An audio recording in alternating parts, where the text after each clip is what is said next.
Hi team. So today I want to talk about self-worth. Self-worth isn't something that we're born knowing how to protect. So it's shaped and absorbed from the things and the people around us. And so it's our job as adults to take back control of that self-worth and make it something that we can reclaim for ourselves. Self-worth is something that a lot of people struggle with these days, and me included. I've had a long battle with self-worth for as long as I can remember. And it displays in lots of different ways. It displays in the obvious ways through criticism of myself, but also in some more subtle ways, like the amount of risk that I take and my tendency to people please, with the hope that if people like me, then that external validation will somehow counterbalance the lack of internal validation that I feel within myself. So today I want to talk about 3 things which I think help shape that idea of self-worth and potentially block our ability to have that internal narrative that says that we are good people and that we are worthy of love and respect. And those are shame, comparison, and the need to belong. So I'm going to explore each of those, talk about how they show up, what they sound like, and how we can start to release their grip. So with all that being said, let's get into it. Thinking Differently with Andy Franklin. So first I want to talk about shame, the sneaky price of shame. And this isn't something that many people talk about when they're talking about self-worth. So first, the definition of shame. Brené Brown puts this brilliantly every time you hear her speak about shame. Shame is I am bad, whereas guilt is I have done something bad. And so what I'm talking about with shame is that deep-rooted feeling that you are a bad person, that you are unlovable in some way. And I think shame shows up internally, sometimes disguised as protection. It says, if I stay small, then I can't be rejected. If I don't stand out, then I can't be judged. And this shame response comes from learned behavior. It comes from our naive, childlike brain when we're very young, interpreting signals from adults and our caregivers around us in a certain way. And that way is not necessarily aligned with reality. And so what that means, to give you an example, is somebody might tell you off. And because you don't have the logical processing skills to understand that being told off about this thing is due to your behavior and not due to you as a person, you can internalize that message as, well, I'm being told off for this, therefore I must be a bad person. And Dr. Becky Kennedy talks about this as well. She has this idea that there is no bad children out there.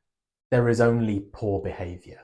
So in her book, Good Inside, she talks about the fact that every child is naturally good and wants to do their best. And in our culture of shaming and punishing for poor behavior, it is easy to see why children interpret that more as a I am bad rather than I did something bad. And it's important to understand that shame isn't truth. The thoughts in your head are not the truth. I actually have a post-it note on my computer screen that just says thoughts are not truths. Because it's really important to understand and remember when we're thinking about things that everything that pops up in your head isn't necessarily true. And I think shame's a really tricky one because it breaks down into lots of subsections. Shame is this kind of big overarching thing that's really difficult to get a handle on and disperse. Whereas when you break it down, it kind of fits into lots of subcategories of being accepted and being able to be yourself and not being judged and not being criticized. The feeling of not wanting to be left alone and abandoned and isolated. And so shame is definitely a protective mechanism. But how do we work around it? How do we get through it and dissolve it? And actually, recently I did some really interesting EFT and EMDR around shame within therapy. And that was really interesting because the two things kind of came at it from different angles. The EFT for me definitely felt like what it was doing was it was short-circuiting the connection between my brain and my body. And what I mean by that is that in EFT, you tap on certain points on your body that are related to your polyvagal nerve, which taps into your parasympathetic nervous system, your rest and digest system, which allows you to calm your body down. And so while thinking about things that are particularly triggering, your brain naturally has a two-way street between your body and your thoughts and interprets those two things. And my personal experience of EFT is that it was almost like it put some roadworks in the way of the neural pathways that my brain would normally travel down. So it felt like I was kind of experiencing it from a distance. My brain knew that it wanted to go down this path. It wanted to feel a certain way because this is the way it's always felt. But the EFT kind of stopped it because my brain said, hey, I think I'm going to go down this path and I think I'm going to feel this way. And my body said, no, you're really calm right now, so you can't. And it was a really interesting experience to kind of be aware that that shame was there, but it was just in the distance. It wasn't something that I could connect to because my body was so calm. And then EMDR is a very different experience in which it feels like you are able to tap into your subconscious and figure out all of the underlying factors. And the way that I described this afterwards was it was almost like a bath bomb. So shame is like this huge, great big bath bomb. And when you drop a massive bath bomb into the water, it dissolves from the outside first. And it takes a really long time and it goes around and fizzes and it will eventually dissolve. But if you're only targeting it from the outside, there's only so much surface area that can dissolve at one point. And for me, what EMDR did is it took that massive ball of shame and it broke it down into smaller pieces. It allowed me to work through, I feel this way because of this, and then this is because of this, and so on. And so what I was left with is lots of little bath bombs. And if you drop 10 bath bombs into a bath all at the same time, they will all dissolve quicker because they are smaller. So it was a lot easier for me to dissolve all of those smaller parts than it was to tackle the huge, great big thing all at once. Now, I'm not suggesting that everybody has to take on those techniques. I think there are lots of other ways that you can combat shame. One of the critical ones is just being aware of it. And in those moments when shame comes up, asking yourself, is this my thoughts? Is this my beliefs? Or is it something that's been put there by somebody else? Is it a social conditioning or something that's in there from childhood, which I don't feel as strongly about now, but I still have a visceral response to? Another example of this from a personal note is I always used to hold a lot of shame around being late for things. I thought that it was this kind of horrible, really poor behavior thing that you should feel ashamed about if you weren't able to always be on time. And yet, from working through that as an example, yes, it is always polite and it is nice to consider other people and the amount of time that they're waiting for you. It's not okay to be late and not consider other people's opinions. But that's very different from doing everything that you can to be on time and then circumstances outside of your control taking over. If you plan enough time to get somewhere and then you get stuck in traffic or your train is delayed, then I would still carry a lot of shame around still being late and it being my fault. Whereas actually what I've understood now is that as long as I have done my best to get there on time, any element outside of my control, I shouldn't feel shame about. And then the other way that I combated shame, which is actually about the internal narratives that are in your head telling you that you're a bad person, telling you that you've done something wrong, is by introducing myself to Colin. Now, Colin doesn't exist. Colin is a made-up fictional character in my head.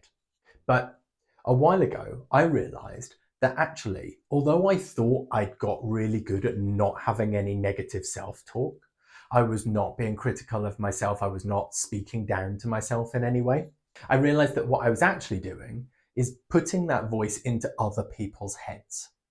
I was creating the internal narrative of other people that I knew and met, and telling myself that they must be thinking these things in order to put myself down. It's like that negative self-talk had found a sneaky way into my subconscious that I wasn't aware of. And so that's where Colin came in. Because what I realized is that all of these voices in my head that were other people speaking, were the mum at school, or were the imagined impression of someone at work, were just that. They were just my imagination. They weren't real in any way.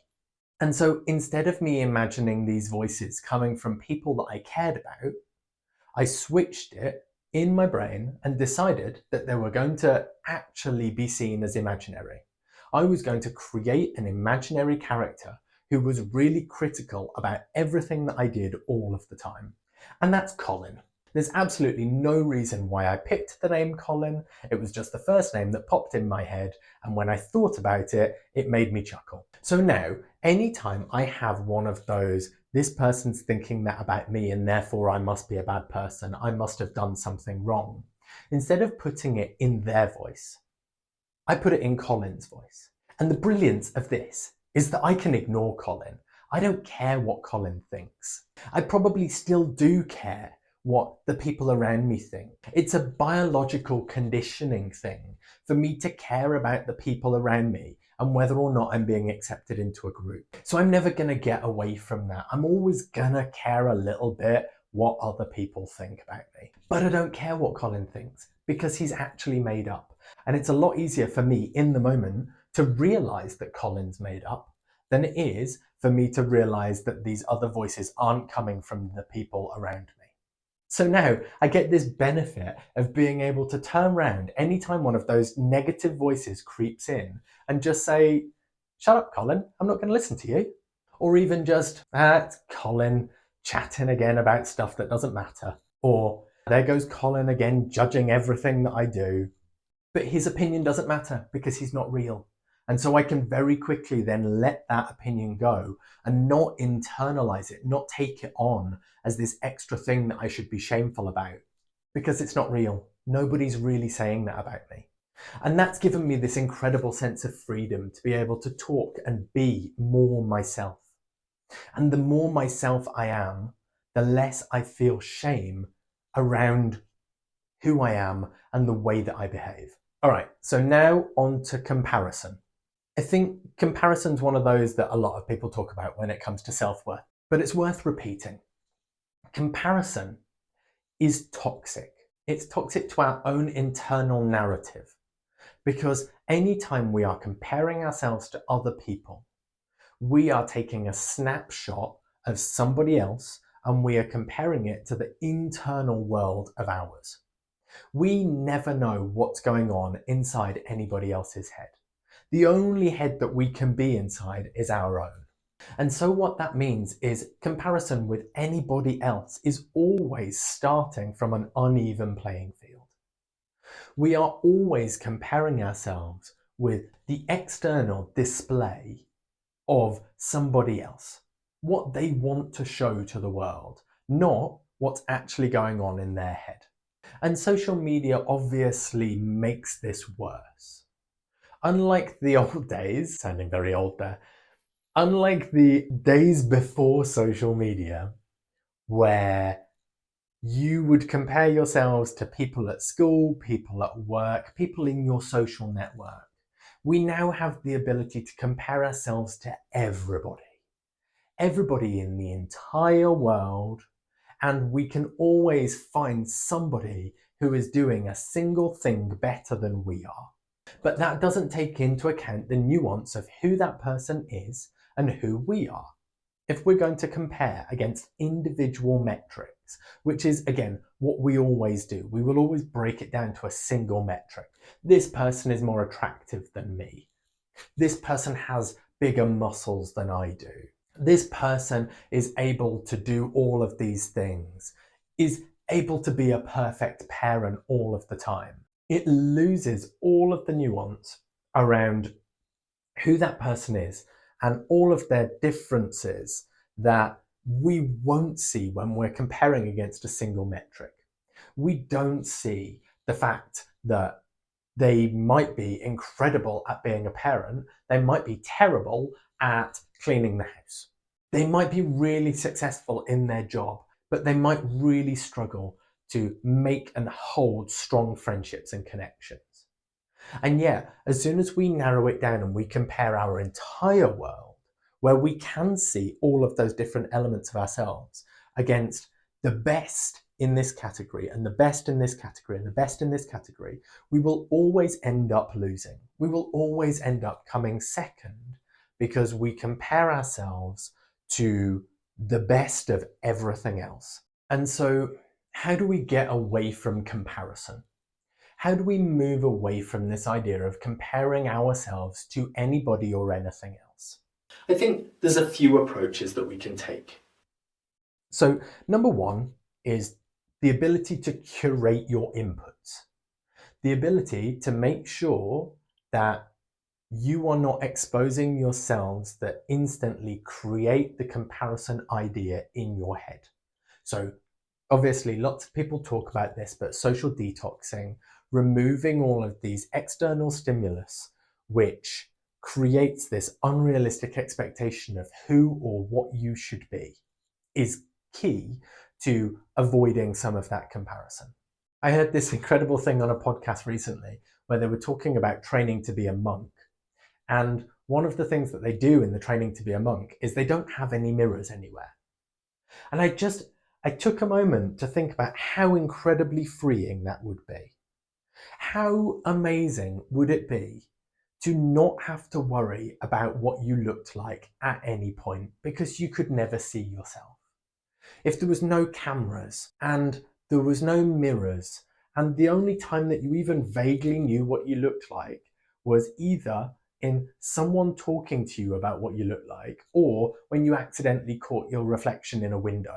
And I think even that idea of removing all of the ways that you see yourself through mirrors and phones and all of that kind of stuff would be incredibly freeing, because all of a sudden you can't compare anymore. You can't wake up in the morning and look at yourself in the mirror and think, gosh, I look a bit tired now. I've got bags under my eyes. I've got wrinkles around my eyes. And then you look at somebody else in the street and you think, gosh, they look amazing. They look completely put together.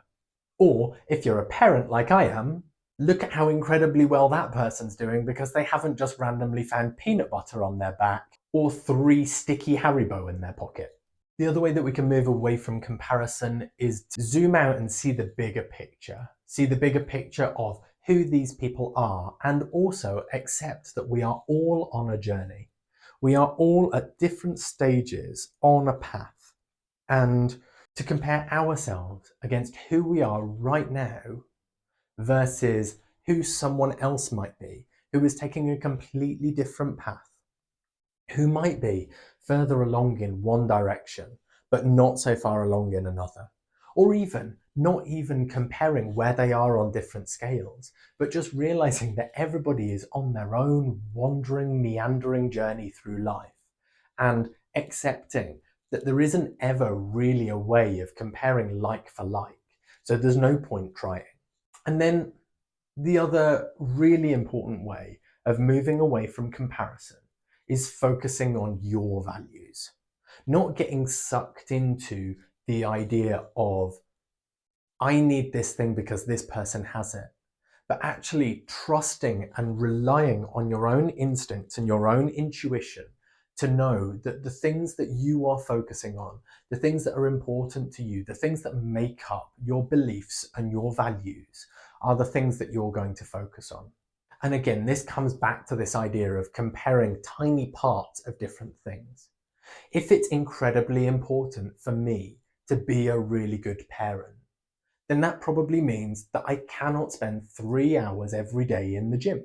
It's just unrealistic, because I want to be present for my children. I want to be around. I want to eat dinner with them and play with them. And that means that my values are different to the values of the people whose bodies I might be comparing my body to. And so really trusting that you are pursuing your own values and your values are just as important as anybody else's is also critical to dispersing this idea of comparison within your own life. And then the third and final one is belonging.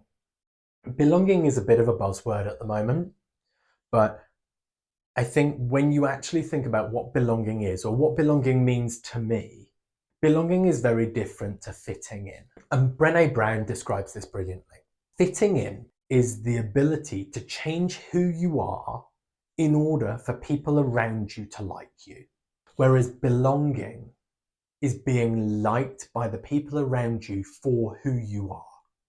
Never having to change who you are or the way that you are in order to be liked and loved and respected. And belonging is so important to self-worth, because if you feel like you have to change, if you feel like you need to be a different person or act a different way in order to be accepted or liked or loved or part of a community, then it will erode your self-worth. It will make you feel like you are not good enough as the person that you are to be loved, that there is something fundamentally wrong with you that you need to adapt or change in order to be accepted by other people. And how would that not impact your self-worth? How would that not turn into external validation rather than internal validation? We're all human at the end of the day, and as much as we are all aiming for 100% internal validation and nothing external mattering to our deep sense of self-worth, realistically, we are pack animals. We are a tribe culture. Other people's opinions are going to matter to us because it's biologically ingrained in us that it's dangerous to be ostracized from the group. If we are not in the pack, we are not protected, we are not safe. And so our natural instinct is always going to be to want to be part of the group, want to be accepted in the group, because it gives us that feeling of safety and security. And while that's not true in terms of actual danger now, there's no way that we can get away from that biological hardwiring. And so feeling like we truly belong somewhere, that we can be ourselves and be completely accepted for the people that we are, is hugely important to our self-worth. And it bolsters our internal self-worth, which then removes the need for the external validation as much. And maybe the point that we're really all trying to get to is internal belonging. Feeling wholly 100% like we are okay as we are, that we fully accept ourselves as we are, and we belong in our own space. And again, the more we do that, the more we internalize that, the more we move away from the need for external validation, the more we move away from having to posture and show up in a certain way, in a way that makes us feel like we will be more accepted or liked. And so tying all of this together, the idea that shame makes us feel like we're not good enough. Shame makes us feel like we're bad in some way. Comparison always makes us feel like we're not doing enough. We're not good enough in some way. We're never quite reaching the peaks and the heights of other people that we can compare ourselves to. And then belonging versus fitting in, changing who we are in order to make ourselves feel like we can fit in with a group, but internally it eroding our sense of self and the value we have within ourselves.